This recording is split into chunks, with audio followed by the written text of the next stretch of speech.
పవిత్రాత్మ స్వరూపులకు ప్రియాత్మ బంధువులారా, శ్రీ ఉపనిషద్ భాష్యము కేనోపనిషత్తు ద్వితీయ ఖండము. ఇహ చేదవేదీదత సత్యమస్తి నచేదికా వేదీన్మహతి వినష్టి భూతేషు భూతేషు విచిత్య ధీరాః ప్రేత్యాస్మాల్లోకాదమృతా భవంతి. ఇహ చేదవేదీదత సత్యమస్తి నచేదికా వేదీన్మహతి వినష్టి భూతేషు భూతేషు విచిత్య ధీరాః ప్రేత్యాస్మాల్లోకాదమృతా భవంతి. ఇహ చేత్ అవేదీత్ అథా సత్యం అస్తి నచేత్ ఇహ అవేదీత్ మహతి వినష్టి భూతేషు భూతేషు విచిత్య ధీరాః ప్రేత్య అస్మాత్ లోకాత్ అమృతా భవంతి. ఇహ ఈ లోకంలోనే అవేదీతి చేత్తు అంటే తెలుసుకున్నట్లయితే ఈ లోకంలో మనము ఎక్కడి నుంచి అయితే వచ్చినామో ఆ విషయాన్ని తెలుసుకోవాలి మొట్టమొదట అన్నమాట. అప్పుడే సత్యం అది సార్థకమవుతుందన్నమాట. అలా కాకపోతే ఇక్కడ ఈ లోకములో నా అవేదీతి చేత్తు ఏది తెలుసుకోవాలో, మానవుని యొక్క కర్తవ్యం ఏమిటో, మానవుడు పొందగలిగిన వస్తువు ఏమిటో అది కానీ ఈ లోకములో తెలుసుకోనట్లయితే మహతీ వినష్టి గొప్పదైనటువంటి నష్టం కలుగుతుందన్నమాట.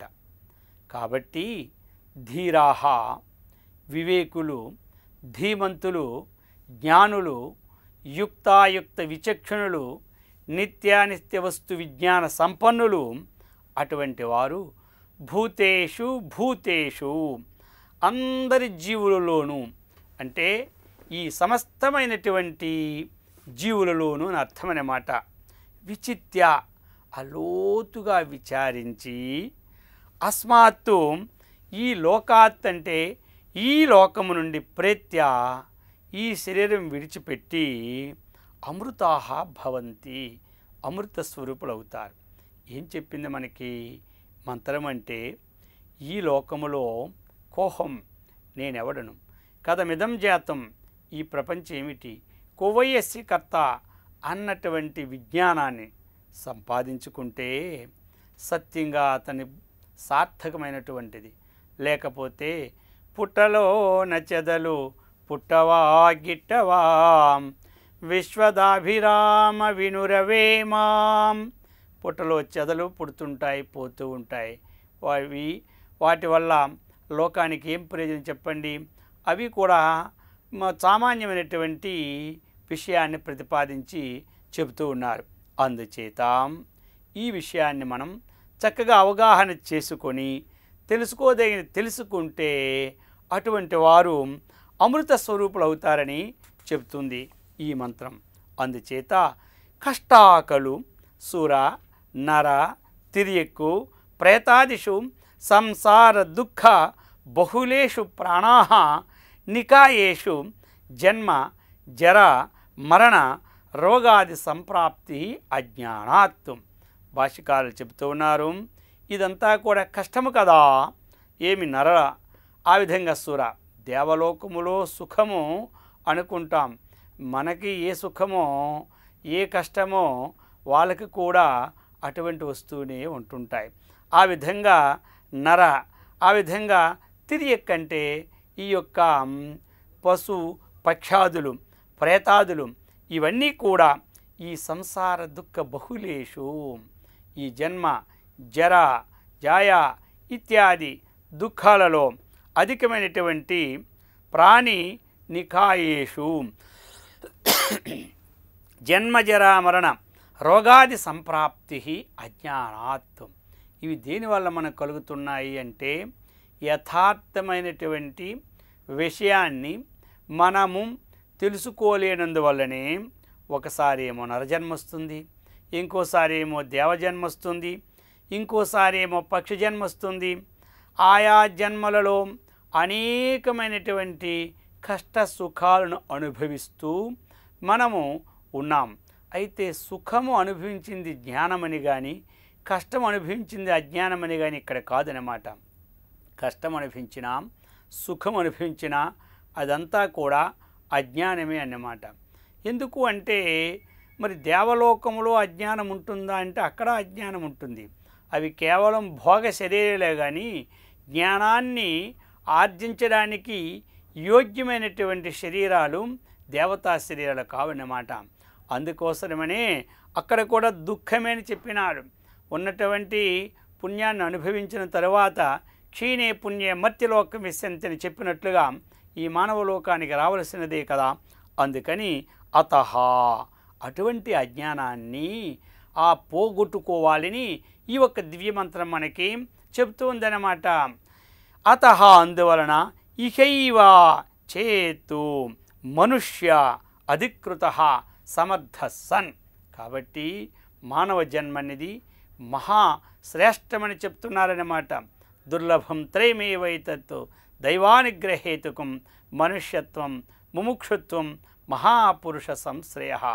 అటువంటిది అనేక జన్మ సంసిద్ధి అన్నారు. మనుష్యాణం సహస్రేషు కశ్చిద్యత సిద్ధి అని చెప్పినారు. కాబట్టి ఈ యొక్క మానవ జన్మ రావడం మహా శ్రేష్టమైంది. కాబట్టి అటువంటి జన్మలో చేయవలసిన పని ఏమిటంటే ఏది అవేదీతి ఆత్మానాన్ని యథా ఉక్త లక్షణం, అది ప్రత్యే సాక్షి సకల వృత్తులకు కూడా ప్రత్యేగాత్మ, అంతఃకరణము కూడా అంతరాత్మ అన్నటువంటి ఏ ప్రకారముగా విదితవాన్ యథోక్త ప్రకారేనా అటువంటి ప్రకారముగా దానిని అత తథా తెలుసుకుంటే అధ సత్యమస్తి. ఈ యొక్క విశేషములో సత్యం అస్తి. మనుష్య జన్మని అస్మిన్ అవినాశ, నాశము వినాశము అవినాశం. కాబట్టి విశేషేణ నాశ వినాశ అవినాశ అంటే అర్ధవత్తాహ, వినాశము కానటువంటి స్థితిని మనం పొందుతామట. సద్భావో వా పరమార్థత వా సత్యం విద్యతే. సత్యం అంటే ఏమిటి?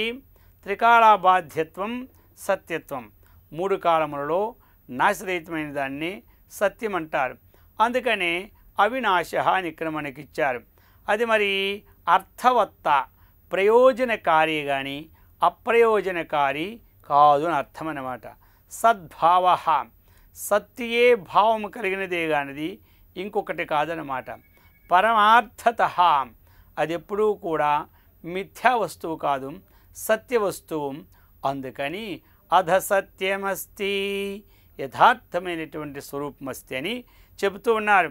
నచేదిక వేదీతి ఇది నచేదిక జీవన్ చేత్తు ఇహ ఈ లోకములో అవేదీతి చేత్ అనమాట. కాబట్టి నా అవేదీతి చేత్తు ఈ జీవన్ ఈ లోకములో ఆ యథార్థ స్వరూపమును తెలుసుకోకుండా జీవించిన ఎడల తదా మహతే దీర్ఘాః అనంతాః వినష్టః వినాశనం కలుగుతుందని చెప్తున్నారు. ఎలాంటిది? జన్మ జర మరణాది ప్రబంధాః విచ్ఛేద లక్షణ అవిచ్ఛేద లక్షణ సంసారగతి అని చెబుతున్నారు. కాబట్టి విషయం అవగాహనకి మనం తెలుసుకోవాలి. మానవ లోకములో కేవలము శరీర పోషణతోనే తృప్తిని పొందకూడదు. శరీరమును నడిపించినటువంటి ఒక దివ్య శక్తి ఉన్నది. ఆ శక్తి ఏదో తెలుసుకోవాలన్న ప్రయత్నము కూడా ప్రతి వాణి యొక్క కర్తవ్యం అన్నమాట. శరీరమేవ స్వాత్మానం పశ్యతీతి పశువు అన్నారు. శరీరమే ఆత్మగా చూస్తున్నది పశువు అని చెప్పినారు. మరి మానవునకు ఏది ఆత్మ ఏది అనాత్మ అన్నటువంటి విజ్ఞానాన్ని కలిగినటువంటి బుద్ధిని భగవంతుడు ఇచ్చాడు. అందుకోసం ప్రారబ్ధం భోగతో నశ్యత్. ప్రారంధం మనము అనుభవిస్తూ ఈ శరీరం పోషించుకోవాలి, అది దానికి తగిన కర్తవ్య కర్మ చేయాలి. అలాగే చేసి ఊరుకుంటే అతని యొక్క స్థితిని చెబుతూ ఉన్నాడు ఇక్కడనమాట. ఈ ప్రకారముగా నా విధివాన్ తదా మహతే దీర్ఘా అనంతా వినష్టం వినాశనం. ఎలాంటిది? జన్మ జర మరణాది ఈ ప్రబంధాహ ఇవి మాత్రం కలుగుతుంటాయి. అయితే మరి ఇది అవిచ్ఛేద లక్షణ సంసారగతి. విచ్ఛేదం అంటే ఒక దగ్గర కట్ అవ్వడం, అవిచ్ఛేదం అంటే ఏమిటి? ఆ పరంపరగా వస్తూ ఉంటుంటుంది. ఏదో ఒక జన్మ మనం చేసిన పుణ్యం కొలిది అనేకమైనటువంటి జన్మలు వస్తూనే ఉంటుంటాయి. కాబట్టి దీన్ని అవిచ్ఛేదము అంటారన్నమాట. మరి ఇది విచ్ఛేదము కావాలంటే ఈ లోకములో ఈ సమయములో మనం తెలుసుకోవలసినటువంటి విషయాన్ని చక్కగా మనం తెలుసుకుంటే అది ఈ సంసార గతి విచ్ఛేదమవుతుందన్నమాట. అందుచేత తస్మాత్తు ఈ విషయాలని చక్కగా మీమాంస చక్కగా విచారణ చేసి భూతేషు సర్వభూతేషు అంటే సమస్త భూతములన్నమాట. స్థావరములు, జంగమములు, చరములు, అచరములు ఇవన్నీ కూడా ఈ అన్నిట్లో కూడా చక్కగా మనం విచారణ చేసినట్లయితే ఏకం ఆత్మతత్వం బ్రహ్మ విచింత్యాం. ఈ ప్రపంచమునకు ఆధారభూతమైనటువంటి చైతన్యము ఒక్కటే నిశ్చయమైనటువంటి విజ్ఞానం మనకి కలుగుతుందన్నమాట. ఆ ప్రకారముగా విచింత్య చక్కగా విజ్ఞాయ దాన్ని తెలుసుకొని సాక్షాత్కృత్య అంటే దానిని ఎవరు సాక్షాత్కారం చేసుకోగలరు? మరి అటువంటిది సాక్షాత్కారం అంటే ప్రత్యక్ష ఆత్మానుభవము అంటారన్నమాట. అది మరి ఎవరు?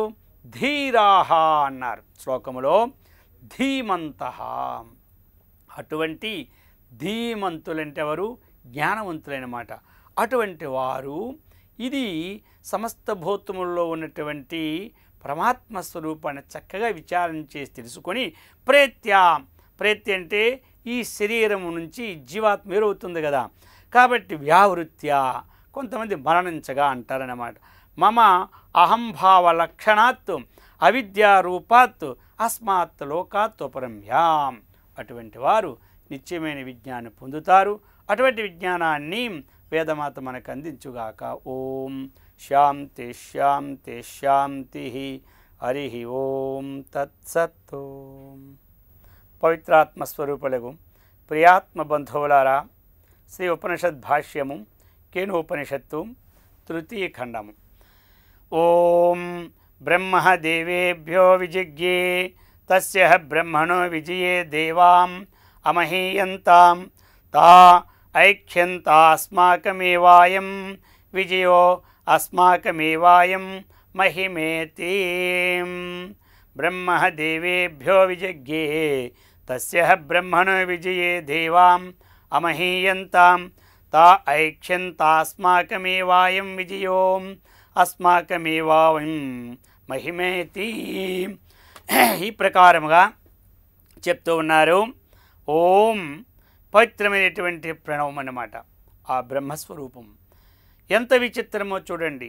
దేవేభ్య దేవతల కొరకు జగదీశ్వరుడైనటువంటి ఆ యొక్క పరమాత్మ విజిజ్ఞే విజయము చేకూర్చను. అంటే పూర్వము దేవతలకు దానవులకు కూడా ఒక సంగ్రామం జరిగిందనమాట.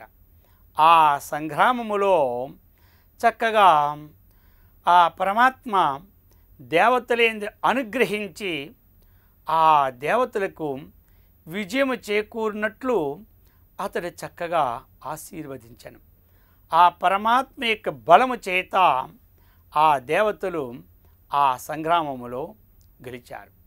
ఇక్కడ సంగ్రామం అంటే ఏమిటి? మనకి చక్కనైనటువంటి ఏదైతే వేద విహిత కర్మలు ఉన్నాయో ఆ వేద విహిత కర్మలను ఆయా ఆశ్రమాలకి చక్కగా కూడా భగవంతుడు వేదం ద్వారా అందించాడు.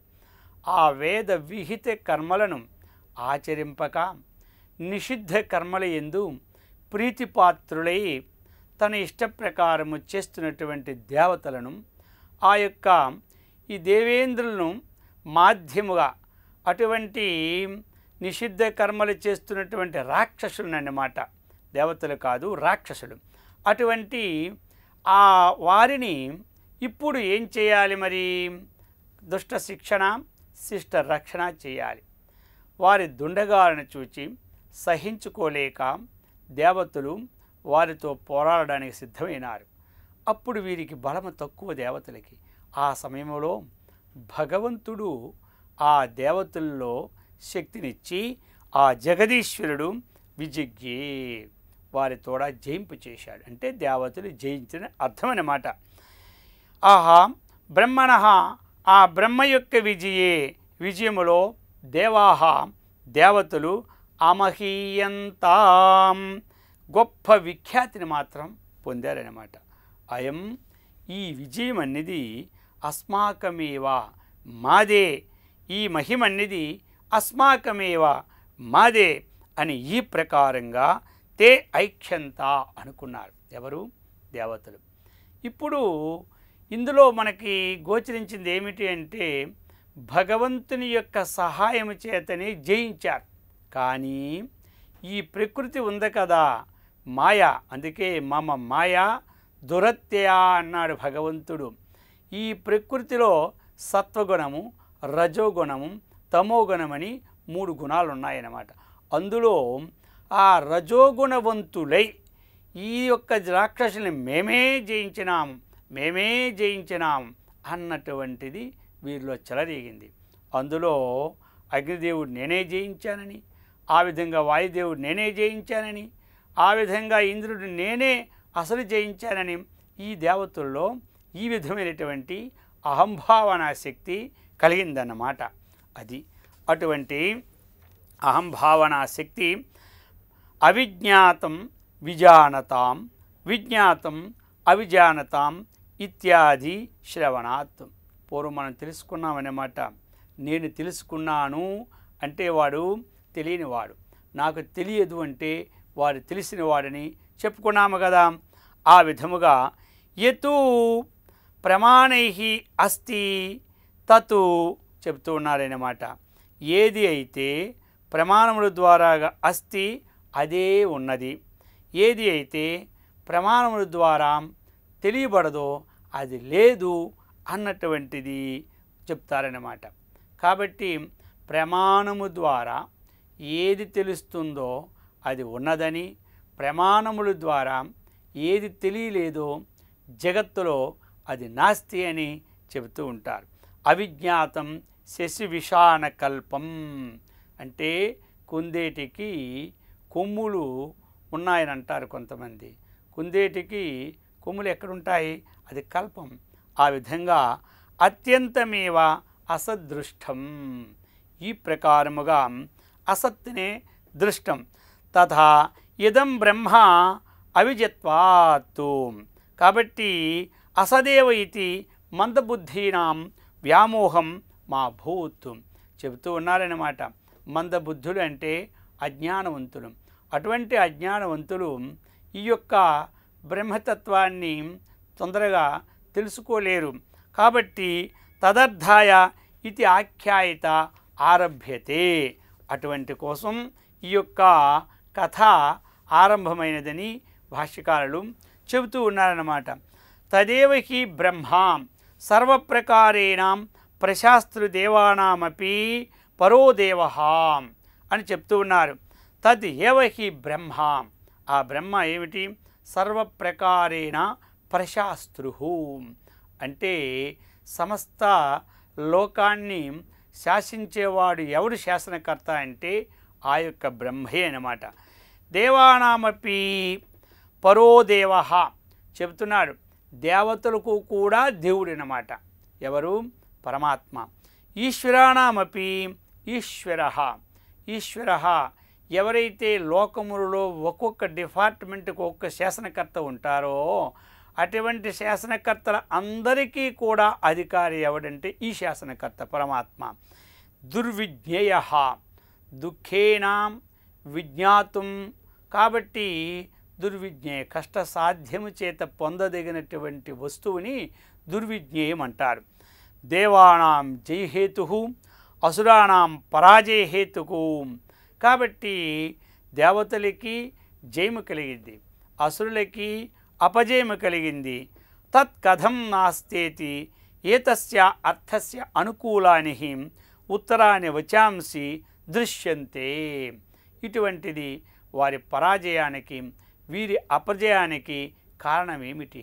కాబట్టి భగవంతుడు చెప్పాడు, యదా యదా హి ధర్మస్య గ్లానిర్భవతి భారత అభ్యుత్థానమధర్మస్య తదాత్మానం సృజామ్యహం.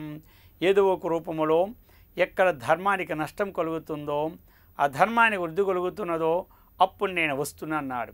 ధర్మము అంటే వేద విహిత కర్మ, అధర్మము అంటే వేద నిషిద్ధ కర్మ. వేద విహిత కర్మ ఎప్పుడైతే చేయడం లేదో, వేద నిషిద్ధ కర్మ ఎప్పుడైతే ఆచరిస్తున్నారో అప్పుడు దుష్ట శిక్షణ శిష్ట రక్షణ చేయడానికి భగవంతుడు వస్తున్నాడు. ఆ ప్రకారముగా వారు ఏదో ఒక రూపములో ఎవరిలో ఒక శక్తిని ప్రవేశింపజేసి ఆయా ధర్మాన్ని అరికడుతున్నారన్నమాట. అందుకోసం చెబుతున్నారు, ఈ విధముగా దేవానాం జయహేతు అసురాణం పరాజయహేతు తత్కథం నాస్తేతి ఏతస్య అర్థస్య అనుకూలాని ఉత్తరాని వచాంసి దృశ్యంతే. అథవా ఇంకో రీతిలో కూడా చెప్పుకోవచ్చని చెబుతున్నారు. బ్రహ్మ విద్యాయా స్తుతయే కథం. బ్రహ్మ విద్యను దాని యొక్క స్తుతి దేనికోసమంటే బ్రహ్మ విజ్ఞానాత్తి అజ్ఞాదయో దేవాః దేవానాం శ్రేష్టత్వం జగ్ముహు తతోపి అతితరాం ఇంద్ర. ఎందుకు అంటే దేవతలందరిలో కూడా ఆ అగ్ని ఆ వాయువు వాళ్ళెందుకు శ్రేష్ఠులు అంటే వారిద్దరే ఆ యొక్క ఆ బ్రహ్మశక్తిని చూడడానికి వెళ్తారనమాట. అందుకనే ఆ బ్రహ్మశక్తి అంత గొప్పదనమాట. సరే, వీరిద్దరిలో కొన్న ఇంకా కూడా ఇంద్రుడు వెళ్తాడు. ఆ ఇంద్రుడు సమీపానికి వెళ్ళి చూస్తాడు కాబట్టి అతడు వీరిద్దరికంటే శ్రేష్ఠుడు. ఆ వాక్యమని చెప్పినారు, అజ్ఞాదయో దేవానాం శ్రేష్టత్వం జగ్ముహు. ఈ తతోపి వారికంటే అతితరాం ఇంద్ర ఇది, మిక్కిలి శ్రేష్ఠుడు ఇంద్రుడు అని. అథవా ఇంకొక విషయాన్ని కూడా దీన్ని అర్థం అవగాహన చెప్తున్నారు. దుర్విజ్ఞేయం బ్రహ్మాం, సామాన్యముగా తెలుసుకోవడానికి వీలు పడదు కాబట్టి ఇది ఏతత్ ప్రదర్శ్యతే ఏన అజ్ఞాదయో ఇది తేజసోపి క్లేశేనైవ బ్రహ్మ విదితవంతః. కాబట్టి అగ్నిదేవుడు కానీ వాయుదేవుడు కానీ మహాం క్లేశాన్ని అంటే కష్టాన్ని పొంది ఆ తత్వాన్ని తెలుసుకోవడానికి ప్రయత్నం చేసినారు వారు, కానీ వారి వల్ల సాధ్యం కాలేదు. తథా ఇంద్ర దేవానాం ఈశ్వరోపి సన్, దేవతలందరికీ కూడా అధికారి అయినా కూడా ఇది వక్ష్యమాన ఉపనిషద్వాది పరం. ఇక చెప్పబోయినటువంటి ఈ ఉపనిషత్తు యొక్క విషయములో ఈ ఇంద్రుడు యొక్క విషయాన్ని ప్రస్తావన వస్తుందన్నమాట. బ్రహ్మ విద్య వ్యతిరేకేన ప్రాణినాం కర్తృత్వాది అభిమాన మిథ్యా ఏతద్దర్శనార్థం వా ఆఖ్యాయిక యథా దేవానాం జయాద్యభిమానం తద్వత్తితి. ఈ ప్రకారముగా చెప్తూ ఉన్నారు. బ్రహ్మ యథోక్తం లక్షణాం పరం అర్థాయ విజిజ్ఞే లబ్ధవత్ దేవానాం అసురాణాంచ సంగ్రామే అసురాన్ జిత్వా జగత్తు అరాతీన్ ఈశ్వర శ్రేతుభేతృన్ దేవేభ్య జయ. ఇక్కడ ఒక విషయాన్ని రాశారన్నమాట. ఎవరు? జగద్గురు శంకరాచార్యుల వారు. ఈశ్వర సేతుభేతృన్, ఇక్కడ సేతు పదము చేత ఈశ్వరుని యొక్క మర్యాద భంగము చేయుటని ఒక అర్థం. ఇక రెండవది ఏమిటి? సేతు అన్నప్పుడు మనకి వర్ణములని ఆశ్రములని చెప్పినారు. చాతుర్వర్ణం మయా సృష్టం గుణకర్మ విభాగశః అన్నారు. కాబట్టి ఇప్పుడు మనకి ఏ ఆశ్రమానికి ఏ ధర్మం ఉండాలో ఆ ధర్మాలని చక్కగా విధించి ఉన్నారు. ఎవరైతే ఈ ధర్మాన్ని అతిక్రమిస్తుంటారో వారందరూ కూడా అసురుడని భావం అన్నమాట. ఎవరైతే ఆ ధర్మాన్ని చక్కగా పరిపాలిస్తారో వారందరూ కూడా దేవతలన్నమాట. ఇక్కడ అసురులు అంటే అర్థం ఏమిటి? ఇటువంటి వర్ణాశ్రమాన్ని ధర్మాలని నాశనం చేయడం అంటే వాటిని చక్కగా పరిపాలించకపోవడం అన్నమాట. ఏ ప్రకారముగా మనకి గృహస్థాశ్రమం ఉంది, గృహస్థాశ్రమంలో ఏ ధర్మాలు ఉన్నాయో ఆ ధర్మాలను పాటిస్తూ ఉంటే వారందరూ దేవతలే. అలాగనే బ్రహ్మచర్యాశ్రమం కానీ, వానప్రస్థాశ్రమం కానీ, సన్యాసాశ్రమం కానీ, ఈ ఆశ్రమములో ఎవరికి ఏ ఆశ్రమానికి ఏ విధించిందో ఆ ధర్మాలని పాటించిన వారే దేవతలు. అటువంటి పాటించిన సామర్థ్యం వేదమాత మనకి ఇచ్చి అనుగ్రహించుగాక. ఓం శాంతి శాంతి శాంతి. హరి ఓం తత్సత్. పవిత్రాత్మ స్వరూపులకు ప్రియాత్మ బంధువులారా, శ్రీ ఉపనిషద్ భాష్యము కేనోపనిషత్తు తృతీఖండం. తద్ధైషాం వియజ్ఞో తేభ్యోః ప్రాదుర్బభూవాం తన్న వ్యజానతాం కిమిదం యక్షమితి. తద్ధైషాం వియజ్ఞో తేభ్యోః ప్రాదుర్బభూవాం తన్న వ్యజానతాం కిమిదం యక్షమితి. తత్తు హి ఏషాం విజిజ్ఞౌ తేభ్యః హ ప్రాదుర్బభూవ తన్న తత్తు న వ్యజానత కిం ఇదం యక్షం ఇతి. హా విచిత్రం. ఎందుకనగా పూర్వము ఆ యొక్క దేవాసుర సంగ్రామ యుద్ధంలో దేవతలు జయించినారు. ఇక జయించిన తరువాత తిరిగి స్వస్థానముకు వచ్చి మేమే ఆ రాక్షసుని జయించినాము, మా అంత గొప్పవారు లేరు అన్నటువంటి అభిమానము కలవారై వారిలో వారు అనేక విధముగా ప్రశంసించుకుంటూ ఉన్నారు. ఈ సంగతి ఆ యొక్క పరమాత్మ చూచి పరమాత్మ యొక్క కరుణా విశేషముతో ఈ దేవతలు రాక్షసుని జయించారు. కానీ ఆ దైవ విశేషముతో జయించామన్నటువంటి భావం లేకుండా స్వయంగా మనమే శక్తివంతముగా జయించితమన్నటువంటి అహంకారితులే ఉన్నారు. ఇక పరమాత్మ చూసి వీరి అహంకారాన్ని ఇప్పుడే రూపుమాపకపోతే తరువాతిది వీరిని వినాశానికి దారితీస్తుందని భావించి ఈ యొక్క శ్లోకాన్ని చెప్తున్నారు. తద్ధైషాం విజజ్ఞౌ హా విచిత్రం అంటే ఆశ్చర్యకరమైనటువంటి విషయమైన అర్థం అన్నమాట. తత్తు ఆ బ్రహ్మ అంటే ఆ పరబ్రహ్మము ఏషాం దేవతల యొక్క దురభిమానమును విజిజ్ఞౌ తెలుసుకుంది, చక్కగా తెలుసుకొని తేభ్య వారి కొరకు వారికి కొంచెం దూరములో అన్నమాట ప్రాయ ఎదురుగానే రూపొందింది. ఎట్లా? ఒక అద్భుతమైన రూపముగా ప్రత్యక్షమైంది. ఇదం యక్షం, యక్షము అంటే యక్షుడుగా అయినటువంటి ఒక రూపాన్ని చక్కగా వారి ఎదురుగా రూపొందింది. తతు ఆ దేవతలు ఉన్నారా, ఆ రూపము ఏదో అని ఒక నిశ్చయం లేకుండా వారు ఆ నిశ్చయాన్ని చేయలేకపోయారన్నమాట. ఇక ఆ రూపాన్ని చూస్తూ ఉండిపోయారు. ఇదేమి రూపమా అని వారు భావిస్తూ ఉన్నారన్నమాట. ఏవం మిథ్యాభిమానే క్షణవతాం వారికి ఈ విధముగా దేని వలన ఈ యొక్క స్థితిని పొందారు అన్నటువంటిది తత్తిహి ఏషాం మిథ్యేక్షణం విజిజ్ఞౌ వారి యొక్క అభిమానాన్ని చక్కగా గ్రహించి విజ్ఞావత బ్రహ్మ సర్వే ఈక్షిత్రుహి అతడు ఎక్కడ సర్వజ్ఞుడనమాట. సమస్త భూత హృదయ కమలములలో ఎవరు ఏ భావంతో ఉంటున్నారో ఆ యొక్క పరబ్రహ్మకు తెలుసునన్నమాట. అందుకనే సర్వం జానాతీతి సర్వజ్ఞ అని భగవంతుని యొక్క నామధేయం. ఈ ప్రకారముగా తత్ సర్వభూత కరణ ప్రయోక్తృత్వాత్ సమస్త భూతములకు హితోపకారిగా ఉన్నటువంటి వారు.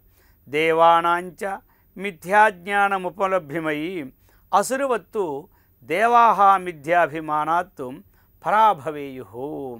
దేవానాం దేవతలకు ఈ మిథ్యాజ్ఞానము ఏ ప్రకారముగా ఉపలభ్యమైనది, వారు ఏ ప్రకారముగా ఈ జ్ఞానాన్ని పొందారు.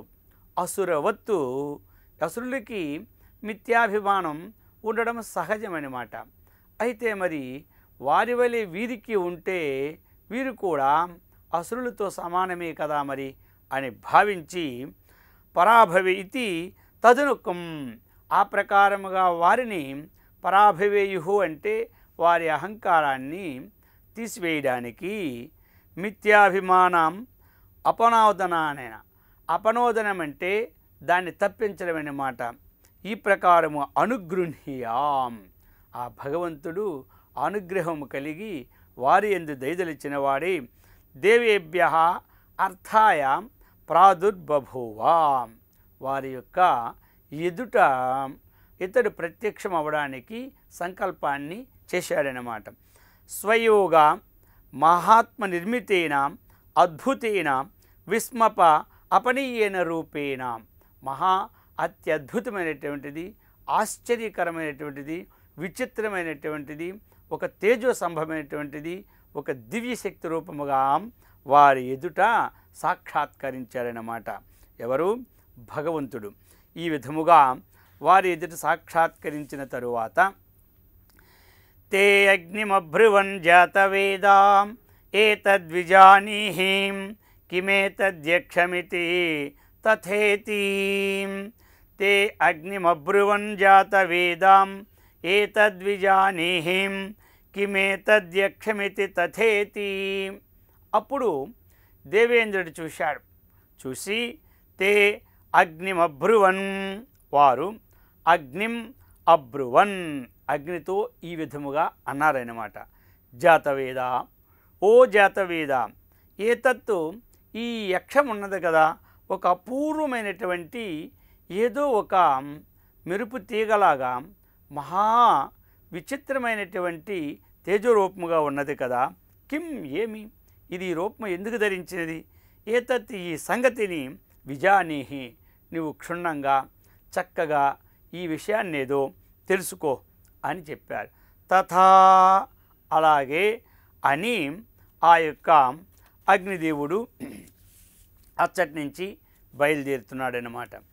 తే అగ్నిమబ్రువన్ జాతవేదాం అని ఈ ప్రకారం ఎప్పుడైతే చెప్పారో జానంతః దేవాః, దేవతలు చూశారు. సా అంతర్భయాః, వారు ఈ రూపాన్ని చూసిన తర్వాత ఒక భయోత్పాదన కూడా ఆ దేవతలు పొందారు. జిజ్ఞాసవః, జిజ్ఞాసవః, జ్ఞాతుం ఇచ్చుః జిజ్ఞాసుః, కాబట్టి అది ఏదైనా సరే తెలుసుకోవాలని వారికి జిజ్ఞాస కలిగింది. ఈ విధాన్ని భాష్యకాలు చెప్తున్నారు. అగ్నిం, అగ్రగామినిం, ముందుకే అది ప్రయాణం చేస్తుంటుంది, ఎప్పుడు వెనక ప్రయాణం ఉండదు. అందుకే అగ్రగామినం జాతవేదసం, సర్వజ్ఞకల్పం, అటువంటి అభ్రువన్ ఉక్తవంతః, అటువంటి అగ్నిదేవుడితో దేవతలు ఈ విధంగా చెప్పారు. హే జాతవేద, ఓ అగ్నిదేవా, ఏతతు అస్మద్గోచరస్థం యక్షం, మన అందరికీ కూడా కనుచూపు మేరలో ఆ యొక్క ఎదురుగా ఆ కనబడుతున్నటువంటి ఆ యక్షం విజానీహి, చక్కగా విశేషతః బుద్ధ్యస్వ, జానీహి అంటే తెలుసుకోవడం, విజానీహి అంటే విశేష రూపముగా దాన్ని తెలుసుకో అని చెప్తున్నారు. యక్షం ఈ విధముగా త్వం నహ తేజస్వి కిం, ఆ యొక్క తేజస్సు ఏమి, దానిని చక్కగా తెలుసుకొని రావాలని చెప్పినారు. ఇంతవరకు మనకు వెలిగిన తాత్పర్యం ఏమిటి అంటే, ఆ యొక్క ఇంద్రుడు మిగతా దేవతలు వీరందరూ కలిసి అగ్నిదేవుని పిలిచారు. అగ్నిదేవుని పిలిచి చెప్పారన్నమాట. ఓ అగ్నిదేవ, ఆ తేజమేదో చూసుకొని రావయ్యా అని చెప్పారు. సరే, అప్పుడు అగ్నిదేవుడు తదభ్యద్రవతు తమభ్యవదతు కోసీతిం అగ్నిర్వా అహమస్మీతి అబ్రవీత్ జాతవేదావాం అహమస్మీతి తదభ్యద్రవతుం తమభ్యవదతుం కోసీతి అగ్నిర్వా అహమస్మీతి అబ్రవీత్ జాతవేదావాం అహమస్మీతి తతో అభ్యద్రవతు తం అభ్యవదతు కహ ఆసీతి అగ్నిర్వా అగ్నిః వా అహం అస్మీతి అబ్రవీత్ జాతవేదాః వా ఆహా అహం అస్మి ఇతి అని పదవీభాగం. ఈ ప్రకారముగా తత్తు ఆ రూపం వైపుకి అద్రవత్ అని చెప్పినారు. అంటే పరుగెత్తుకొని వెళ్ళాడనమాట. తం ఆ అగ్నిదేవుని అభివత్తు అడిగాను. ఎవరు? ఆ యొక్క చిస్వరూపమైనటువంటి ఆ చైతన్యమైనటువంటి ఆ మెరుపు తీగనటువంటి ఆ ప్రకాశం దగ్గరికి పోయినాడు. ఎవరంటే అగ్నిదేవుడు. ఆ పోయినటువంటి అగ్నిదేవుణ్ణి కహ అసి ఎవరు నీవు అని అడిగాడు. ఎవరు అడిగారు? ఆ యొక్క యక్షుడు. అహం నేను అగ్నిని అస్మి అయి ఉన్నాను. నేను అగ్నిదేవతను. నా పేరే తెలీదా నీకు? ఇంకా ఈ ప్రపంచంలో నా పేరు ఎరగని వారు ఎవరూ లేరు. అటువంటి స్వరూపము గల అగ్నిదేవుడును నేనై ఉన్నాను అని ఇంకను అహం జాతవేదాహ నాకు రెండో పేరు కూడా ఉన్నది, జాతవేదును అని నేను ఉన్నాను ఇది అని ఈ ప్రకారముగా అబ్రవీత్. ఎప్పుడైతే ఆ యొక్క యక్షుని దగ్గరికి ఆ యొక్క దివ్యస్వరూపం మీద తెలుసుకోవడానికి అగ్నిదేవుడు మహా సంతోషముతో వేగముతో అక్కడికి వెళ్ళాడన్నమాట.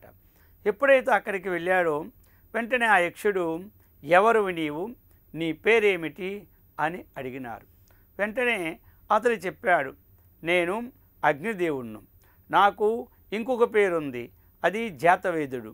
కాబట్టి ఈ ప్రకారముగా ఈ యొక్క స్వరూపముతో నేను ఉంటున్నాను అని చెప్పినారు. అందుకని ఎప్పుడైతే మానవునికి అహంకారం అనేది ఆపాదిస్తూ ఉన్నదో అప్పుడు భగవంతుడు ఏం చేస్తాడంటే సత్వగుణ సంపన్నులైన వారికి వెంటనే ఆ అహంకారాన్ని తీయడానికి ప్రయత్నం చేస్తాడు మొట్టమొదట. ఆ విధముగానే అయితే మరి రజోగుణము తమోగుణము ఉన్నటువంటి వారికి తీరా అంటే వారికి తీస్తాడు. ఎందుకు అంటే వీడు అనేక జన్మల నుంచి ప్రయత్నం చేస్తూ ఆ భగవంతుణ్ణి పొందాలనేటువంటి ఒక జిజ్ఞాసతో ఉన్నాడు. అయితే మరి ప్రకృతి సంబంధమైనటువంటి వస్తు సముదాయంతో లేక విజయములతో ఈ విధమైనటువంటి స్థితిగతులతో